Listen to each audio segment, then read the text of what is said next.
মিথিলার রাজা জনকের কন্যা সীতা। আমরা সবাই জানি মা সীতার কথা। তবে মা সীতার জন্মর শুভ তিথিতে কলকাতার তারাসুন্দরী পার্ক অর্থাৎ পটুকালী মন্দিরের সামনে থেকে মিথিলা বিকাশ পরিষদ এবং মিথিলা মহিলা পঞ্চের পক্ষ থেকে এক বিশাল শোভাযাত্রা বের হয়। যে শোভাযাত্রার মূল উদ্দেশ্য ছিল মা সীতার জন্মতিথিতে মা সীতাকে তাদের স্মরণ করা।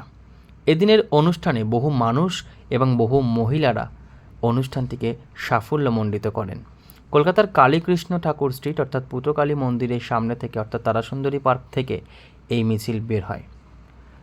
মিথিলা বিকাশ পরিষদের চেয়ারম্যান অশোক ঝা বলেন, এই দিন ভক্তদের মধ্যে প্রসাদ বিতরণ এবং জানকী শোভাযাত্রার মধ্যে দিয়ে সুন্দরভাবে অনুষ্ঠানটি সাফল্যমণ্ডিত হয়। देखिए, जानकी की कृपा तो आप देख रहे हैं।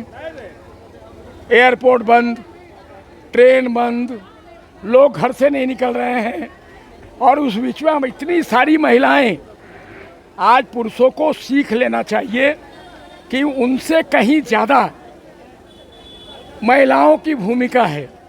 मैया सीता में इतनी बड़ी प्रकोप है और मैं सभी ब्राह्मणों का आदर करता हूँ, लेकिन मिथिला के ब्राह्मण में इतनी ताकत है कि जिस प्रकार राजा जनक को कहा गया था कि हल जोतो तब जाके बरसात होगी, तो आज मिथिला विकास परिषद ने बड़ा बाजार में हल जोत दिया, बरसात हुई और माँ जानकी की शोभा यात्रा। ये शोभा यात्रा किसी एक व्यक्ति विशेष की शोभा यात्रा नहीं है, ये हर राजनेताओं को आईना दिखा रहे हैं कि राम राम राम राम करने वाले लोग इस बात पे जोर दें, चाहे वो तृणमूल के हों चाहे भाजपा के लोग हों। मेरा कोई दल से आज के दिन कोई संबंध नहीं है, लेकिन तृणमूल कांग्रेस के नेता और भाजपा के नेताओं को इस बात का एहसास होना जरूरी है कि ममता बनर्जी हो चाहे वो देश का प्रधानमंत्री क्या नाम है मोदी, नरेंद्र मोदी जी हों, आपको इस बात का एहसास होना चाहिए कि सीता के भूमि को पश्चिम बंगाल में 10 लाख मिथिलावासी हैं और आज उन्होंने प्रमाणित कर दिया कि इतनी विपद होने के बावजूद इतनी सारी महिलाएं हमारे बीच हैं। मैं आपसे कहूं, मैंने आग्रह किया था राजनेताओं से कि माता सीता की प्रकाट्य दिवस पर एक सद्भावना तो व्यक्त करो। जब आप भगवान बुद्ध के बारे में कह सकते हो, रविन्द्रनाथ टैगोर के बारे में कह सकते हो, मातंगनी हाजरा के बारे में कह सकते हो, तो सीता के बारे में बोलने में तुम्हें क्या एहसास है? लेकिन किसी राजनेताओं के मुंह से सीता मैया के बारे में कुछ नहीं निकला। मैं अनुनय विनय करता हूँ राजनेताओं से कि आने वाले समय में महाकवि विद्यापति के जयंती पर अगर राजनेताओं को होश हो तो कम से कम एक प्रेस स्टेटमेंट देना चाहिए विद्यापति के बारे में। आने वाले समय में जानकी के बारे में एक प्रेस स्टेटमेंट राजनेताओं को देना चाहिए, लेकिन ऐसा नहीं करके मैं समझता हूं कि मिथिलावासियों का अपमान है और यह अपमान मिथिलावासी कभी बर्दाश्त नहीं करेगा। कि तृणमूल कांग्रेस का 1983 में जन्म हुआ, 23 जून को 43 वर्ष पूरा हो रहा है मिथिला विकास परिषद को। 43 वर्ष, 43 ईयर्स।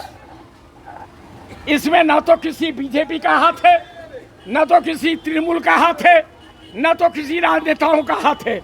ये मिथिला के लोगों के आशीर्वाद का है और 43 वर्ष में मिथिला विकास परिषद ने एक नहीं अनेकों कार्य किए हैं।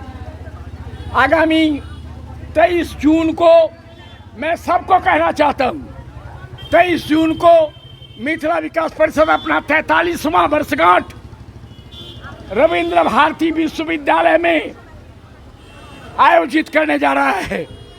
आज का दिन समाप्त हुआ, अब मैं कल से लग जाऊंगा वार्षिकोत्सव में और 23 जून को मैं सबसे आग्रह करूंगा कि बेसी से बेसी संख्या में आए और उस कार्यक्रम का आनंद लें।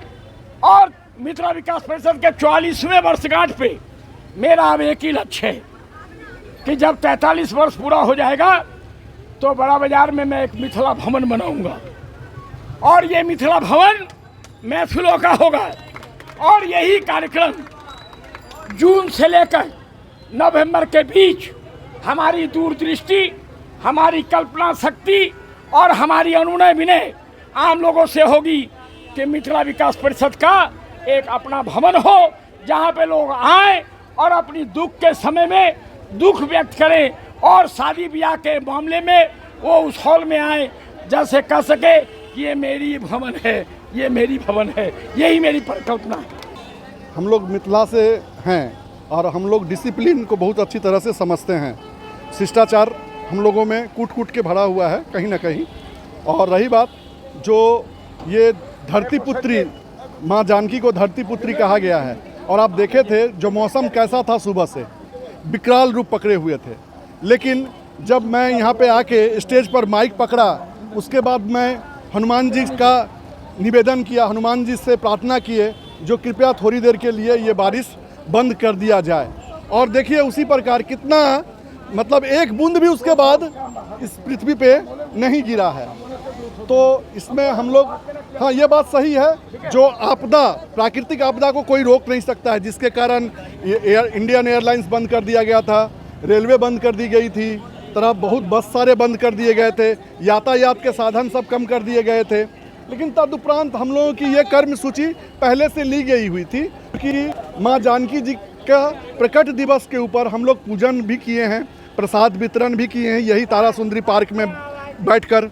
और उसके बाद में ये शोभा यात्रा का प्रोग्राम पहले से ही हम लोगों का निश्चित किया गया था, तो इसीलिए इस शोभा यात्रा को हम लोग सही रूप से लेकर बढ़ाए हैं। मैं धन्यवाद देना चाहूँगा मिथिला विकास परिषद के तमाम पदाधिकारी को, मिथिला विकास परिषद के तमाम सदस्यों को मैं धन्यवाद ज्ञापन करूंगा। मिथिला महिला मंच को, श्री हनुमान मिथिला भक्त मंडली के जो कार्यकर्ता हैं, जो पदाधिकारी हैं, जो हनुमान मिथिला भक्त मंडली के जो महिला मंच के जो सदस्य हैं, मैं उनका धन्यवाद ज्ञापन करूंगा जो ऐसी परिस्थिति में, ऐसा सिचुएशन में, ऐसा वेदर में उन्होंने अपने कदम से कदम बढ़ाकर ये शोभा यात्रा को सफल बनाने का काम किए हैं। धनंजय ठाकुर, मैं श्री हनुमान मिथिला भक्त मंडली का फाउंडर चेयरमैन हूँ।